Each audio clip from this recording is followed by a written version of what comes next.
Akjon erta tongda, hali shahar uyg'onishga ulgurmagan paytda ustaxonaga keldi. Ko'chara sokinlik haqm surardi. Sovuq havo ko'kragini to'ldirib, ongini biroz tiniqlashtirgandek bo'ldi. U eshikni ochib, ichkariga kirdi va chiroqlarni yoqdi. Shiftga qarab bir necha marta chuqur nafas oldi. Kechagi voqealar, Nozimaning otasi bilan bog'liq tashvishlar, Kamolning aytgan gaplari, bularning barchasi bir kechada uning xayolini band qilib qo'ygandi. Akjon ish stoliga o'tirib, asboblarni odatdagidek tartib bilan joy-joyiga qo'ya boshladi. Har bir metall buyumning jarangi xuddi uning ichidagi tartibsiz fikrlarni asta-sekin yegayotgandek tuyulardi. Shu payt eshikning sekin ochilganini eshitdi. Orqasiga o'girilib qarasa, eshik oldida Nozima turardi.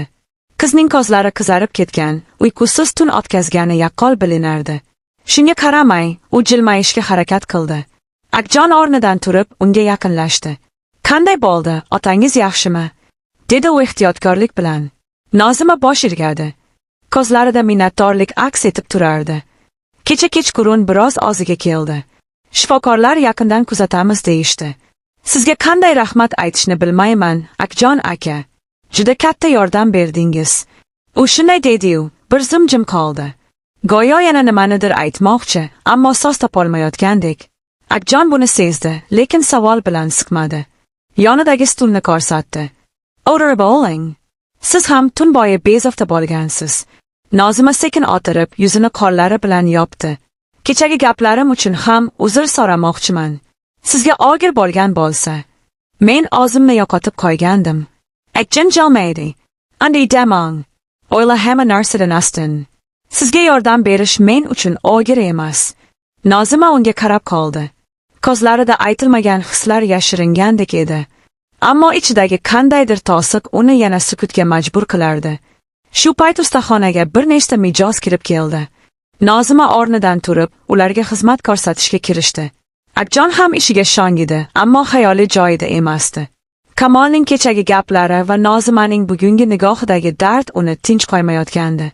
Vaqt sekin o'tayotgandek tuyuldi. Bir necha soatdan keyin ustaxonada yana tinchlik hukm surdi. Kechga yaqin Nozima ehtiyotsizlik bilan qo'lini biroz kuydirib oldi va yengil qichqirib yubordi. Akjon darhol uning yoniga yugurdi. "Qani Kaore, nimani qilardingiz?" Nozima qo'lini tortmoqchi bo'ldi, lekin Akjon ehtiyot bilan ushlab qoldi. "O'zingizni ehtiyot qilishingiz kerak", dedi u biroz qo'ygandek. "Keling, sovga turamiz."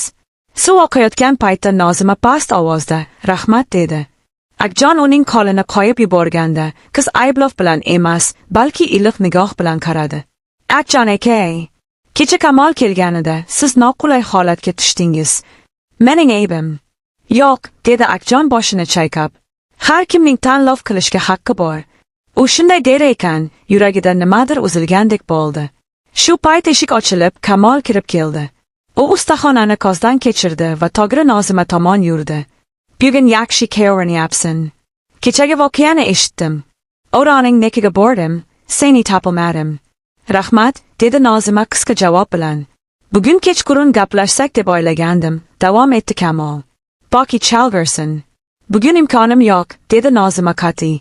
Kamolning nigohi Akjonga ko'chdi. "Yoki boshqa rejang bormi?" Akjon vaziyatni yumshatishga harakat qildi. "Agar ishlari bo'lsa, majburlamang." Kamol sovuq jilmaydi. "Mayli, men qaraman." U chiqib ketdi. Ustaxonada yana jimlik. Nozimaning qo'llari titrayotganini Akjon payqadi. "Qo'rqmang, hammasi yaxshi bo'ladi", dedi u. Bu so'zlar qizni biroz tinchlantirgandek bo'ldi. Kechqurun ustaxonani yopib, birga chiqishdi. Sovuq shamol esardi. "Yo'ldan o'zaymiz tari. Akjon aka, sizga bir narsa aytmoqchiman. Men Kamol bilan munosabat qurmoqchi emasman. Bu haqda o'ylamang", dedi Akjon. "Sizning yo'lingiz o'zingizniki. Lekin men sizni hurmat qilaman. Sizning yoningizda o'zimni ishonchli his qilaman." Akjon yuragining tez urayotganini sezdi. Shu payt orqadan Kamolning ovozi eshitildi. Ularning holatini ko'rib, jahli chiqdi. Ammo Nozima qat'iy gapirdi. "Bu mening tanlovim." Kamol o'girlik bilan ketdi. Shu kundan boshlab hammasi o'zgardi. Oradan kunlar o'tdi. Nozima o'ziga ishonch bilan ishlay boshladi. Akjon esa ichida yangi, sokin, ammo chuqur his paydo bo'lganini anglab yetdi. Bu shoshqaloqlik emas edi. Bu asta-sekin ulgayayotgan, sinovlardan o'tayotgan mehr edi. Ular hali ko'p gaplarni aytmadi. Chunki ikkisining ham yuragi bir xil so'zni takrorlardi.